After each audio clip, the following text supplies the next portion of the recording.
আসসালামু আলাইকুম ওয়া রাহমাতুল্লাহি ওয়া বারাকাতুহু।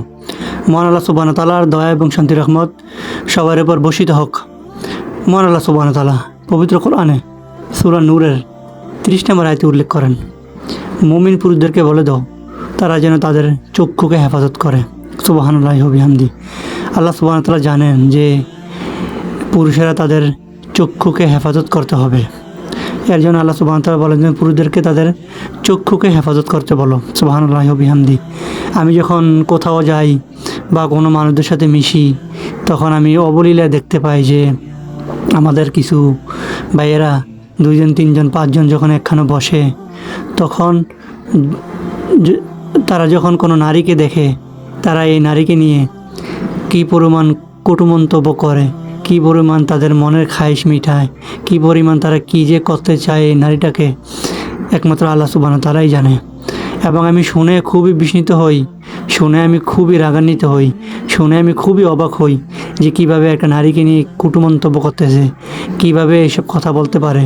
তার মাও একজন নারী, তার বোনও একজন নারী, তার স্ত্রীও একজন নারী, তার মেয়েও একজন নারী। কী পরিমাণ কটু মন্তব্য করে যা বলার বাহিরে।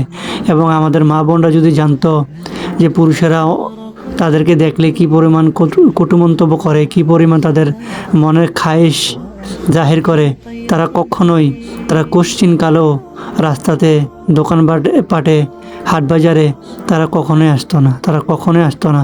টিকটকে, ফেসবুকে নারীদের ভিডিও দেওয়া তো অনেক দূরের কথা, ওরা ঘর থেকে বের হতো না। ওয়াল্লাহি আমি সাক্ষী, ওয়াল্লাহি আল্লাহর কসম, ওয়াল্লাহি আল্লাহর কসম। আমি এগুলো শুনে খুবই বিস্মিত হই, খুবই বিস্মিত হই। তারা কিভাবে একজন নারীকে এরকমভাবে কথা বলতে পারে। তাদের যদি অন্তরে বিশ্বাস থাকতো যে আমার রব, আমার সৃষ্টিকর্তা আমাকে সর্ব অবস্থায় দেখছেন, আমার রব আমাকে দেখছেন যে আমি কিভাবে একটা নারীকে নিয়ে কটু মন্তব্য করি, আমার ঘরেও তো স্ত্রী আছে, সেই পুরুষ হক সে বৃদ্ধ বয়সী, হক সে মধ্যবয়সী, হক সে যুবক, সে কোনো নারীকে দেখলে, বেগানা কোনো নারীকে দেখলে সে তার অন্তরকে ঠিক রাখতে পারে না, সে তার চক্ষুকে হেফাজত করতে পারে না, সে তার আল্লাহকে ভয় পায় না। সে যদি তার আল্লাহকে ভয় পাইতো তাহলে অবশ্যই সে তার চক্ষুকে অবনত করত, সে কোনো নারীকে দেখলে সম্মানের চোখে তাকাতো। সময়ের দিনই বোন আমার, আপনার ঘরে থাকুন, স্বামীর সেবা করুন। আপনার জন্য বাহিরে বের হয়ে ইনকাম করা আপনার জন্য ফরজ নয়। আপনার স্বামীকে আল্লাহ সুবহানাহু ওয়া তাআলা আপনার সমস্ত দায়িত্ব দিয়েছে, সেই সমস্ত দায়িত্ব পালন করবে ইনশাআল্লাহ। আপনি ঘরে থাকুন, স্বামীর দায়িত্ব পালন করুন, সন্তানের দায়িত্ব পালন করুন, এটাই